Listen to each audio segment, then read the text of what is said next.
अॼु ज़रदारी साहब चए पियो त सियासी जमातूं पंहिंजो किरदारु अदा करण लाइक़ु थी अचनि। हिन वक़्तु पाकिस्तान खोड़ सारनि चैलेंजिस खे मुंहुं ॾिए पियो न, जंहिंमें दहशतगर्दी बि आहे, मुआशी चैलेंजिस बि आहिनि, सियासी अदम इस्तेहकाम बि आहे। इन में सियासी पार्टियूं केतिरो असराइता जेके क़दम आहिनि उहे खणी सघनि थियूं, हक़ीक़त में केतिरा खणणु समूरी घुरिजनि? ज़िम्मेवारी थिए बि पॉलिटिकल पार्टियुनि खे स्ट्रांग हुजणु खपे। दुनिया जा फ़ैसिला सियासी पार्टियूं कंदियूं आहिनि, ॿिया इदारा न कंदा आहिनि। ऐं सियासी पार्टियूं तॾहिं ई मज़बूत थींदियूं जॾहिं उहे हिक ॿिए जा पेर कढणु शुरू कंदियूं, न कंदियूं। ईअं न थियो जो कॾहिं नवाज़ लीग जेका आहे पीपल्स पार्टी जा पेर कढण में पूरा हूंदी आहे, पीपल्स पार्टी नवाज़ लीग जा, पोइ विच में उन्हनि में मिसा खे जेका आहे जमहूरियत थियो। उनखां पोइ बि असां ॾिठोसीं त जॾहिं ज़रदारी साहब सदर थिया त उन्हनि ते मेमो गेट स्कैंडल ठहियो ऐं उनखां पोइ नवाज़ शरीफ़ साहब कारो कोट पाए जेको आहिनि सो पहुची विया सुप्रीम कोर्ट। ऐं उनखां पोइ जजनि जी बहाली जी तहिड़ी मुख़्तलिफ़ तरीक़ा। वरी पोइ असां ॾिठोसीं त बलोचिस्तान में नून लीग जी हुकूमत कीअं ख़तमु थी ऐं उन ते पीपल्स पार्टी क्रेडिट खणंदी रही। जिते जंहिंखे मौक़ो मिलियो आहे इहे सभु कुझु थिया पिए मिसा खे जमहूरियत खां पोइ। पर हाणे असांखे उमेदु करणु खपे त कोई सुधरंदा ऐं इन्हनि में को बदिलाव ईंदो। ऐं इहे मसइला नो डाउट पॉलिटिकल पार्टियुनि खे मुल्क खे अॻिते बि हलाइणो आहे, उनखे संभालणो बि आहे, पर उहो तॾहिं थींदो जॾहिं सभु पॉलिटिकल पार्टियूं हिकु हुजनि। अॼु जेको कुझु PTI सां थिए पियो थो, सुभाणे इहो ॿियनि पार्टियुनि सां माज़ी में बि थियो आहे। ऐं का गारंटी कोन्हे त ईंदड़ 6 महीननि खां पोइ पाकिस्तान जहिड़े मुल्क में साल खां पोइ उन्हनि सां न थींदो। PTI खे नो डाउट हिकिड़ो वॾो मैंडेट मिलियो आहे, उनखे बि तस्लीम करणो पवंदो। जॾहिं ॻाल्हि थिए थी पॉलिटिकल पार्टियुनि खे अॻिते अचणु खपे त पोइ पॉलिटिकल पार्टी PTI बि आहे जेका निशान बि खसियो वियो। सो उन्हनि खे बि हीउ मुल्क सभिनी जो आहे, एॾो वॾो सूबो उन्हनि वटि आहे ख़ैबर पख्तूनख्वा।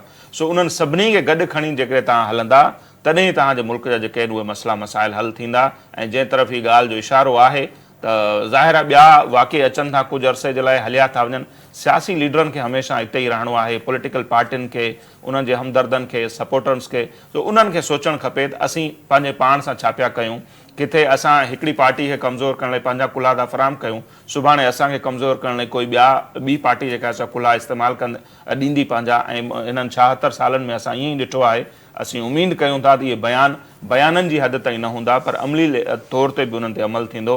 ऐं नो डाउट समूरियूं पॉलिटिकल पार्टियूं जेकॾहिं गॾिजनि त घणा मसइला हल थी सघनि था। ऐं ॻाल्हि जी शुरूआति ख़ात्मो हिते कंदुसि त तव्हां ॾिसो 342 जो ऐवान आहे, पॉलिटिकल पार्टी जा नुमाइंदा उते वेठा आहिनि, पर उन्हनि 342 मेंबरनि जे ऐवान में अव्हांखे ख़ज़ाने वारो वज़ीर कोन मिलियो। 342 माण्हुनि मंझां हिकिड़ो माण्हू अहिड़ो अहल तव्हांखे कोन नज़र आयो जेको तव्हांजो फाइनेंस जा मामला ॾिसे। उन्हनि 342 माण्हुनि में हिकिड़ो माण्हू तव्हांखे अहिड़ो नज़र कोन आयो जेके तव्हांजा घरेलू मामला ॾिसे। वज़ीर जेको हींअर थियो आहे दाख़िला जंहिंखे चऊं नक़वी साहब, त जेकॾहिं अहिड़े क़िस्म जा ॿाहिरियां माण्हू जॾहिं बि प्लांट थियनि था, अचनि था, पोइ मसइला पैदा थियनि था। सो इहो बि पॉलिटिकल पार्टियुनि जो वॾो ज़वाल आहे जो 342 जे ऐवान में उन्हनि खे वज़ीर फाइनेंस बि न मिले, घरू वज़ीर बि न मिले। ऐं पोइ असीं ॻाल्हियूं कयूं त पॉलिटिकल पार्टियूं मुल्क जा मसइला हल कंदियूं, पोइ ॾाढो मुश्किल थो नज़र अचे। PTI जे दौर में बि ईअं नज़र आयो असांखे ॿाहिरां माण्हू प्लांट थींदा रहिया। ऐं सभ खां वॾी ग़लती बि PTI लाइ वॾा शेख साहब जेके आया न फाइनेंस मिनिस्टर पहिरियों पीपल्स पार्टी जे दौर में, हफ़ीज़ शेख साहब, उहे बि ॿाहिरियां आया हुआ। शौकत तरीन साहब जेके आहिनि इहे बि ॿाहिरि जा माण्हू आहे। शौकत अज़ीज़ जेके वज़ीर आज़म जेके तंहिंजो हिते NIC बि दाख़िल थियल कोन हो, पोइ उन्हनि जो शनाख्ती कार्ड ठहियो, पोइ थरपारकर मां हुनखे खटायूं ऐं हिकिड़ो पंजाब जे इलाइक़े मां। सो इहे तजुर्बा असां वटि माज़ी में तमामु घणा थिया आहिनि जेको न थियणु खपे। आख़िर में इरफान साहब मुख़्तसिरनि वक़्तु आहे, अव्हांजी अॼु जे ॾिहाड़े ते तमामु वॾो ॾिहाड़ो आहे। सियासी जमातुनि लाइ को पैगाम, कुझु मुल्की मईशत लाइ, मुल्की इस्तेहकाम लाइ, सियासी इस्तेहकाम लाइ कुझु ॻाल्हियूं?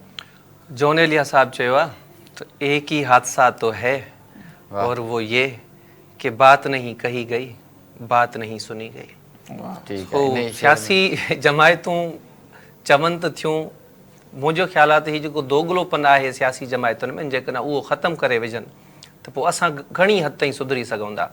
नसीर साहब चयो न, हिक ॿिए जा पेर कढण जे लाइ हिक ॿिए जा कुल्हा पिया इस्तेमालु थींदा आहिनि।